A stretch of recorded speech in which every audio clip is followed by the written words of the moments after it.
Hello बच्चों, आप लोग कैसे हो? आई होप कि आप लोग अच्छे होंगे। हम लोग कुछ प्रश्नों को पढ़े थे, है ना। निर्देशांक ज्यामिति, देखिए बच्चों, हम लोग निर्देशांक ज्यामिति स्टार्ट किए थे। प्रश्नावली 7.1 हम स्टार्ट किए थे। उसके मतलब इससे कुछ बेसिक चीज़ के बारे में अच्छे से बताए हैं और कुछ प्रश्नों को भी अच्छे से हम बताएं विस्तार से, है ना। आज हम लोग क्वेश्चन नंबर 5 से पढ़ेंगे, ठीक ना।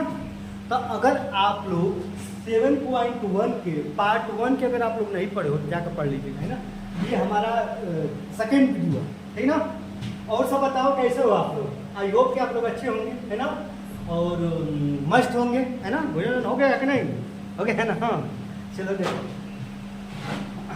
देखिए क्वेश्चन नंबर 5 क्या कह रहा है। क्वेश्चन नंबर 5 तो बहुत डेंजर है यार। डेंजर मतलब कुछ नहीं है, केवल लेंथी है ना। इसको और ऊपर कर दे रहे हैं, देखो इसको और ऊपर हम कर रहे हैं, इसको और ऊपर कर दे रहे हैं। देखिए हो गए यहाँ पर। देखिए क्वेश्चन नंबर 5। अब देखिए इसमें क्या कह रहा है। क्वेश्चन नंबर 5 बुक लेकर बैठे हैं ना। इसी कक्षा में 4 मित्र बिंदु ABCD पर बैठे हुए। देखिए कोई एक कक्षा है, उस कक्षा में 4 मित्र है ABCD मैंने एक कक्षा है, एक कक्षा में 4 बिंदु हैं और वो 4 बिंदु ABCD हैं। चारों बिंदुओं पर 4 मित्र बैठे हुए हैं, है ना। चंपा चमेली, है ना। चंपा और चमेली कक्षा के अंदर आती है। देखिए 2 लड़कियां बहुत फालतू होती हैं, देखा जाए तो बिना मतलब बकवास करती रहती है।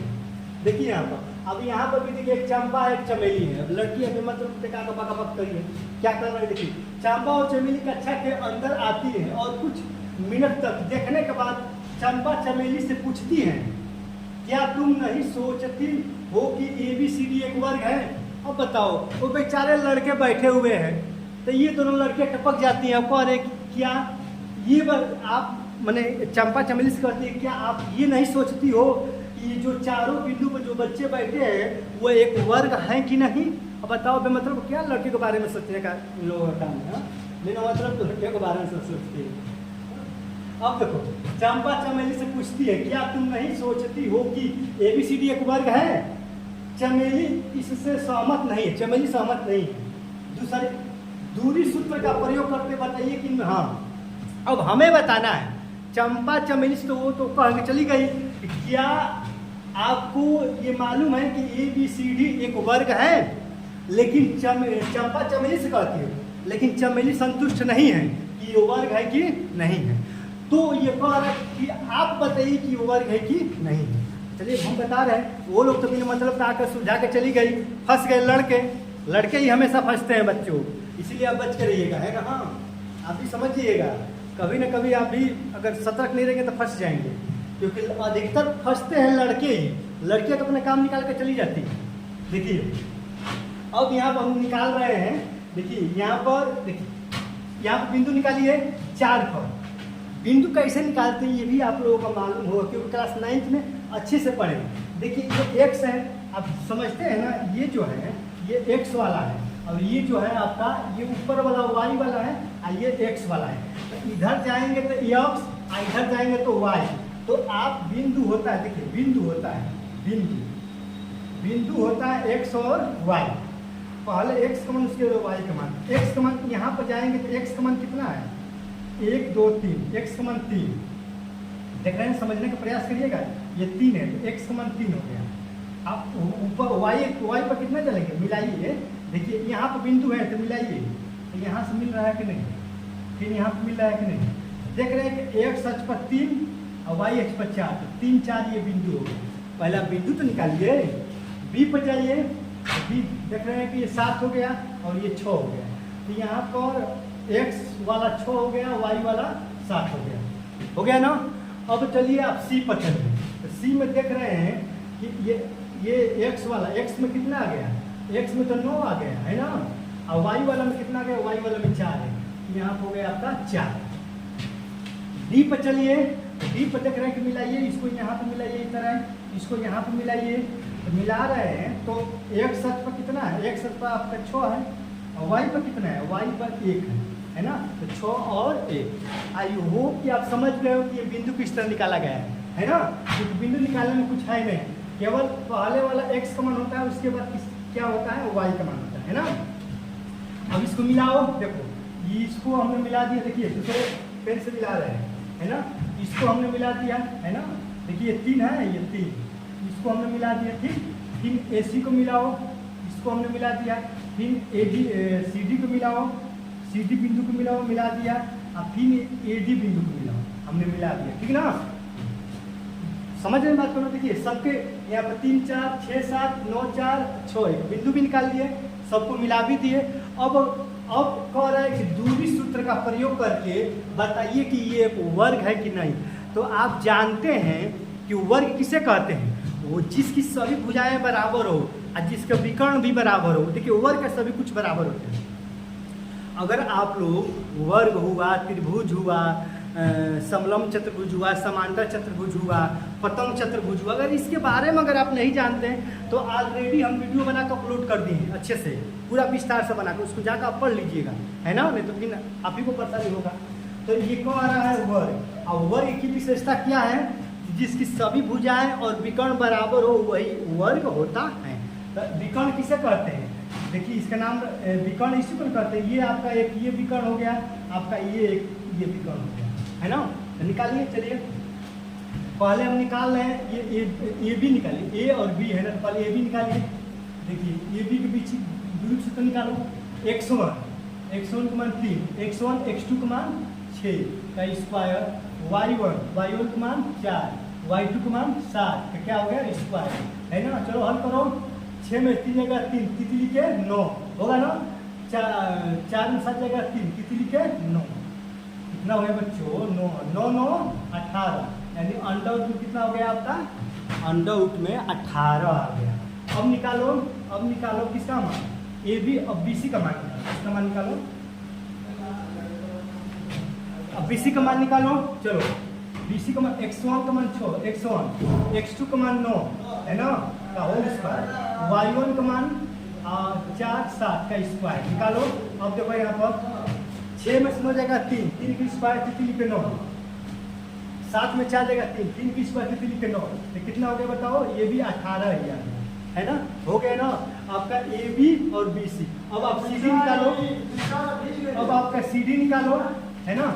अब आप CD निकालो, C और D। CD में x1 का मान 9 में से 9 6 का स्क्वायर, 4 - 1 का स्क्वायर, हल करो। चलो देखिए यहाँ पर तितली के 9 और तितली के 9, ये भी तो अंदर 18 ही आएगा, है ना। लग रहा है कि दोस्तों वर्ग ही होगा। अब निकालो लास्ट में AD वाला निकालो, A और D निकालो, AD निकालो, AD निकालेंगे तो 6 और 3 का स्क्वायर हो गया, और 1 - 4 का स्क्वायर हो गया। यहाँ पर भी 6 में 3 जगह 3 की स्क्वायर 9, और 4 में से जगह 3 की स्क्वायर 9 9 कितना आ गया 18। देख रहे हैं ना, सभी भुजाएं 18 18 18 अंडर रूट में आ गया है। अब निकालिए विकर्ण, निकालिए विकर्ण। आपका विकर्ण क्या है, एक विकर्ण देखिए यहाँ पे, एक यहाँ पे A है, यहाँ पर C है, तो विकर्ण AC निकालिए। देखो यहाँ पर निकाल रहे हैं, यहाँ पर निकाल रहे हैं AC, देखिए बच्चों यहाँ पर निकाल रहे हैं AC, है ना। आप समझिएगा कौन चीज़ कहाँ निकाल रहे हैं, AC निकाल रहे हैं यहाँ पर, A और C। देखिए 3 - 9 तो क्या हो जाएगा स्क्वायर। देखिए यहाँ पर 3 हो गया, यहाँ पर 9 हो गया का स्क्वायर, और प्लस है ना, प्लस 4 - 4 का स्क्वायर। यहाँ पर देखिए ये क्या हो जाएगा, ये 6 हो गया, 6 का स्क्वायर 36, ये तो कट के क्या आ जाएगा 0, है ना, कट के क्या आएगा 0। तो 36 का कितना हो जाएगा, 36 का 6 हो जाएगा। ये तो नहीं बन पा रहा है यार, विकर्ण नहीं बन पा रहा है, यानी अब देखिए ये तो विकर्ण बराबर ही नहीं आ रहा है ना। एक बार और देखिए सभी भुजाएं तो बराबर आ रही है ना। वर्ग का ये विशेषता तो है ही, सभी भुजाएं बराबर होना चाहिए, प्लस विकर्ण भी बराबर होना चाहिए। अब देखिए आप ये भी निकालिए, ये कौन सा है, A B C, ये हो गया आपका D।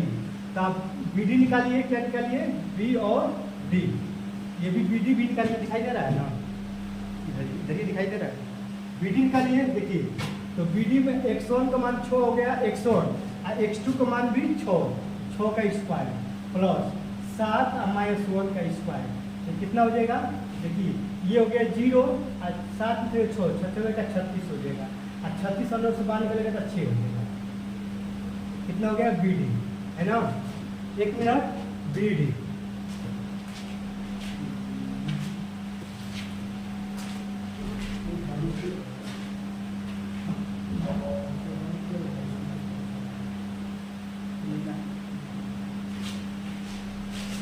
हाँ हेलो हेलो बच्चों, हाँ आप देख रहे हैं ना कि AB BC CD और AD ये भी 18 आ गया है, ये भी अंडर 18 आ गया है, ये भी अंडर 18, ये भी, यानी सभी भुजाएं बराबर आ गए हैं।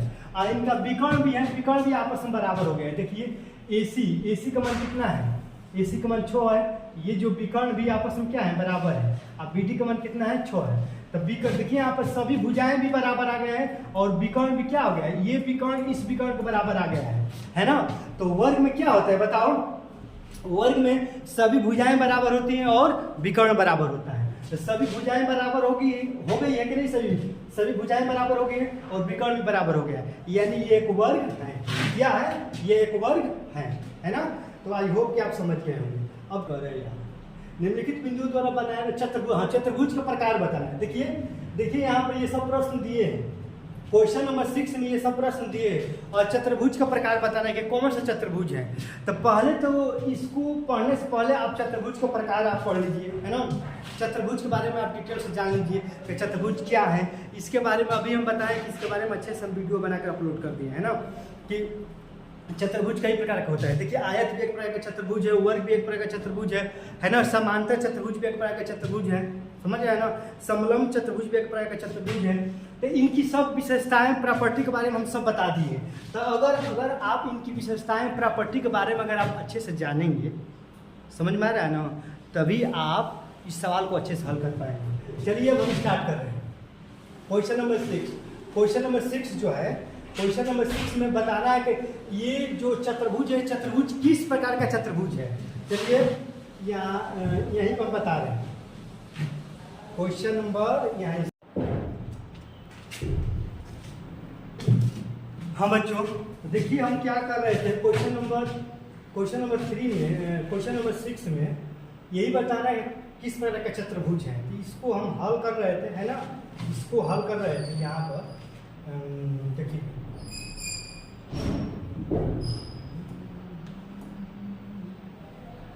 देखिए इसको हम हल कर रहे थे, तो हम यहाँ पर निकाले थे, किसका मान निकाले थे, यहाँ पर किया A B C D, है ना। A का मान कितना रखे थे, A का मान -1 -2, है ना। और यहाँ पर आपका B की जगह पर 1 0, C की जगह पर -1 2, और D की जगह पर -3 और 0, है ना। तो BD निकालना था, BD, है ना। BD देखिए BD, तो आप BD निकाल लीजिए। BD अगर जब आप BD निकालेंगे, B और D जब आप निकालेंगे BD, है ना, तो BD निकालेंगे तो x1 का मान 1 हो गया, और x1 x2 का मान -3 +3 हो जाएगा, और यहाँ पे ये 0 हो गया, और वो भी 0, है ना। तो कितना हो जाएगा, 3 और 1 4, 4 का स्क्वायर 4 चौको 16, 16 का यानी 4 आएगा। तो आप देख रहे हैं कि जो ये आपका AD है, AD भी कितना है, AD का मान भी √8 आया है, इसका भी मान √8 आया है, इसका भी मान √8 आया है, इसका भी मान √8 आया है कि नहीं, है ना। और ये आपका BD जो है, BD का मान कितना है, BD का मान 4 आया है, BD का मान 4, और ये भी AC का मान भी कितना आया है, AC का मान अभी देखिए AC का मान भी कितना है, AC का मान भी 4 आया है। देख रहे हैं कि सभी भुजाएं बराबर आ रही है ना। इनके विकर्ण भी आपस में बराबर आ रहे हैं। ये विकर्ण इस विकर्ण के बराबर आ रहे हैं। ये वाला जो विकर्ण है ये 4 है, और ये भी विकर्ण 4 है। तो जब सभी भुजाएं आपस में बराबर होती हैं, समझिए, जब सभी भुजाएं आपस में बराबर होती हैं और विकर्ण भी आपस में बराबर होता है, तो वो एक वर्ग होता है। क्या होता है, वर्ग। क्या होता है, वर्ग। तो ये जो पहला है ना, ये एक चतुर्भुज है। किस प्रकार का चतुर्भुज है, एक वर्ग है, वर्ग का एक चतुर्भुज है, क्योंकि वर्ग भी एक चतुर्भुज का प्रकार ही है। तो इसका आंसर कितना हो जाएगा, ये एक वर्ग है। क्या है, वर्ग है ना। ये कैसा चतुर्भुज है? ये एक वर्ग चतुर्भुज है। तो आई होप कि आप समझ गए होंगे। उसी तरह इसका भी देखिए, आप उसी तरह इसका भी निकाल के हम बता रहे हैं, ठीक है ना। चलिए अब देखिए, आप क्वेश्चन नंबर देखिए, क्वेश्चन नंबर हम निकाल के बता रहे हैं, है ना। देखिए क्वेश्चन नंबर एक और लगा दे रहे हैं, एक ये लगा दे रहे हैं, बाकी ये आप लोग को होमवर्क के लिए, है ना। देखिए एक चतुर्भुज हमने बना रहे हैं, देखिए एक चतुर्भुज हमने बनाया, ठीक। हमने एक चतुर्भुज हमने बनाया और इस चतुर्भुज में इसका ए बी सी डी, ए का मान, इसका नाम ए रख दीजिए, इसको बी, इसको सी और इसको डी। तो ए का मान कितना हो बताओ? ए का मान -3 और 5, है ना। बी का मान कितना हो जाएगा? बी का मान 3 और 1 हो गया। और सी का मान कितना हो जाएगा? सी का मान 0 और 3 हो गया। और डी का मान कितना हो जाएगा? डी का मान -1 और -4 होगा कि नहीं? -1 और -4 होगा कि नहीं? होगा ना। ये तो अभी तो लिखे हैं। देखिए क्वेश्चन नंबर 2 का ए बी सी डी सबका जब सबका बिंदु निकाले हैं। अब ये कह रहा है कि ये एक चतुर्भुज, जो ये बिंदु है, ये जो बिंदु है ना, ये बिंदु, ये चारों बिंदु मिलकर ये किस प्रकार का चतुर्भुज बना रहे हैं। तो इसके लिए पहले हम दूरी का सूत्र लागू करेंगे, क्योंकि दूरी निकाल कर ही हम बता पाएंगे कि ये किस प्रकार का चतुर्भुज है। तो निकालो, आप ए बी निकालो। देखो हमने निकाला ए बी, ये भी हमने निकाल दिया। ए बी निकालो, ए और बी कितना हो जाएगा? -3, है ना। ये x1 और x2, -3 का स्क्वायर प्लस 5 और -1 का स्क्वायर। तो हल करो। देखिए यहाँ पर -3 में 6 का 36 और 5 में से 4 और 4 चौके कितना हो जाएगा? 4 चौके 16 होगा। 4 चौके 16 हो जाएगा। तो कितना हो जाएगा? 6 6 12 के 2 हासिल 3 और 4 1 5 कितना हो गया बच्चों? ये आपका 52 हो गया, है ना। ए बी का मान कितना हो गया? 52। वैसे ही बी सी निकालो। बी सी का मान देखो, x1 का मान 3 और x2 का मान 0, 3 0 का स्क्वायर प्लस 1 और -3 का स्क्वायर, है ना। 3 0 1 3। इसको हल करो। यहाँ देखिए तितली के 9 और ये 2 दूनी के 4, 9 4 कितना हो गया बच्चों? 9 4 13 हो गया। ये तो आप समझ लीजिए सब अलग हो रहा है, ये तो कोई चतुर्भुज नहीं बनेगा। आप ऐसे ही समझ रहे हैं। क्यों? अब एक और निकाल लीजिए, कोई बात नहीं, एक और निकालिए। बी और बी सी निकालिए। हमने ए बी निकाल दिया, बी सी निकाल दिया, सी डी निकालिए। सी डी का मान निकालेंगे, x1 का मान 0 और -+1 का स्क्वायर, यहाँ पर 3 और 4 का स्क्वायर, 1 का स्क्वायर 1, 4 3 7 7 49 कितना हो गया? 4 3 7 7 7 49 1 50। ठीक। अब निकालिए ए डी निकाल लीजिए। तो ए डी निकाल लीजिए। तो देखिए ये होगी -3 और +3 का स्क्वायर हो जाएगा। इसको लेंगे तो यहाँ प्लस कर दीजिए, -4 और -5 का स्क्वायर, है ना। यानी कितना हो जाएगा? 2 दूनी के 4 5 4 9 9 81 कितना हो गया? 85, है ना। तो आप देख रहे हैं बच्चों, आप देख रहे हैं कि इसका सभी भुजाएं अलग अलग आ रही है, नहीं आ रही है। ए बी का मान देख रहे हैं कि √52 आ रहा है, बी सी का मान √13 आ रहा है, डी सी का मान √50 आ रहा है, ए डी का मान √85 आ रहा है। ये जो सभी भुजाएं हैं, सभी भुजाएं अलग अलग आ रही हैं। अब बताइए कि सभी भुजाएं अलग अलग आ रही तो चतुर्भुज होगा? नहीं, ये किसी प्रकार का चतुर्भुज नहीं है। और नहीं तो लिख सकते हैं कि ये कोई चतुर्भुज नहीं है, और नहीं तो विषमबाहु चतुर्भुज भी लिख सकते हैं। इसका आंसर होगा, इसका आंसर यह एक विषमबाहु चतुर्भुज है। देखिए क्योंकि इसकी सभी भुजाएं सबका अलग अलग आ रहा है, तो जब सब जितने भी भुजाएं हैं सब विषम आ रहे हैं, विषम को मतलब अलग अलग आ रहे हैं, तो आप कह सकते हैं कि ये एक विषमबाहु चतुर्भुज है, या ये भी कह सकते हैं कि यह कोई चतुर्भुज नहीं है ना। क्योंकि आप चतुर्भुज के बारे में पढ़े होंगे तो आप जानते होंगे चतुर्भुज की जो प्रॉपर्टी है, जो उनके गुण हैं, तो आप जानते होंगे कि अगर ये वर्ग होगा तो वर्ग की सभी भुजाएं बराबर होती हैं, अगर आयत होगा तो आयत के आमने सामने की भुजाएं बराबर होती हैं। समझ रहे हैं ना? अगर समांतर चतुर्भुज होगा तो भी समांतर चतुर्भुज के आमने सामने की भुजाएं बराबर होती है ना? तो कुछ जो भी चतुर्भुज है उसके कुछ प्रॉपर्टी है, उसके कुछ गुण हैं। ये जो बन रहा है ना, ये कोई भी गुण का फॉलो नहीं कर रहा है, इसीलिए कोई भी चतुर्भुज नहीं है। समझ में आ रहा है ना? या एक विषम बाहु चतुर्भुज है, इसका आंसर यही होगा। अब रही बच्चों क्वेश्चन नंबर 3, ये आपका होमवर्क का है ना?